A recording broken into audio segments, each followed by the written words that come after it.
오늘은 안데르센의 여행 동반자를 이야기해줄게. 옛날 어느 작은 마을에 마음씨 착한 소년 요한네스가 살고 있었어요. 그는 병든 아버지를 정성껏 보살폈지만 결국 아버지는 세상을 떠나고 말았어요.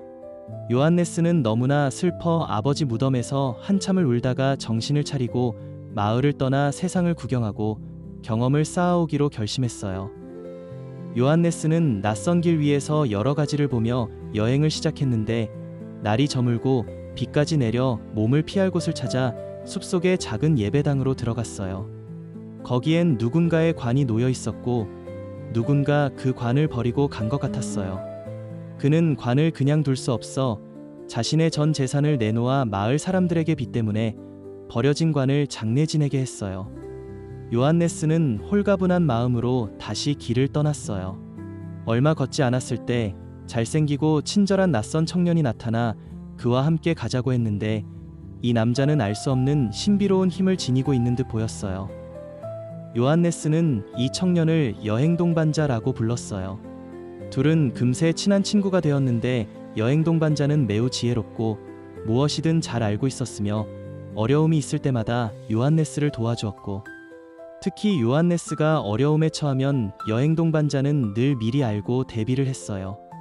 한 번은 그들이 한 여관에서 묵게 되었는데 그곳에는 꼭두각시를 갖고 놀고 있는 인형극단이 있었어요. 여행 동반자는 그 꼭두각시들이 살아있는 것처럼 춤추게 만들어 아이들을 기쁘게 했어요. 요한네스는 동반자가 평범한 사람이 아니라는 것을 깨달았어요. 둘은 어느 아름다운 도시에 도착했는데 그 도시의 왕에게는 아름다운 공주가 있었어요. 그녀는 구원자들에게 수수께끼를 내어 맞추지 못하면 죽게 하는 잔혹한 일들을 하고 있었어요. 수많은 청년이 그녀와 결혼하고 싶어 했지만 아무도 수수께끼를 맞추지 못하고 죽음을 맞았어요. 요한네스는 공주를 보자마자 사랑에 빠지고 말았어요. 그는 여행 동반자에게 자신의 결심을 이야기했고 여행 동반자는 도와주겠다고 했어요.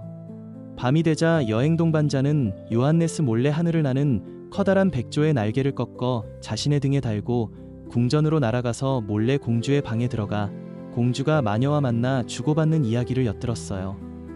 공주는 마녀와 수수께끼를 어떻게 낼지 상의하고 있었어요. 여행 동반자는 그들이 말하는 해답을 모두 기억하고 요한네스에게 돌아왔고 다음 날 요한네스는 왕 앞에서 당당히 공주의 수수께끼를 맞추겠다고 말했어요.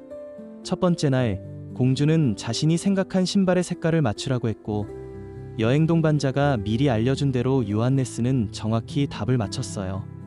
공주는 당황했지만 포기하지 않았어요.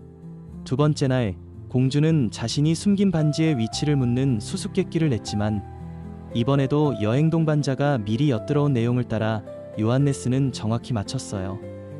공주는 두려워하면서도 마지막 한 번의 기회가 남았다고 생각했어요. 마지막 날 공주는 자신이 무엇을 생각하고 있는지를 맞추라고 했고 공주는 끔찍한 생각을 하고 있었어요. 공주는 마녀의 머리를 생각하고 있었어요. 요한네스가 정답을 말하자 공주는 충격을 받고 기절하고 말았어요. 이제 요한네스는 승리했고 왕은 둘의 결혼을 기쁘게 승낙했어요. 공주는 사실 마법에 걸려 있었고 마녀의 사악한 마법에 지배당해 그렇게 잔혹했던 거예요.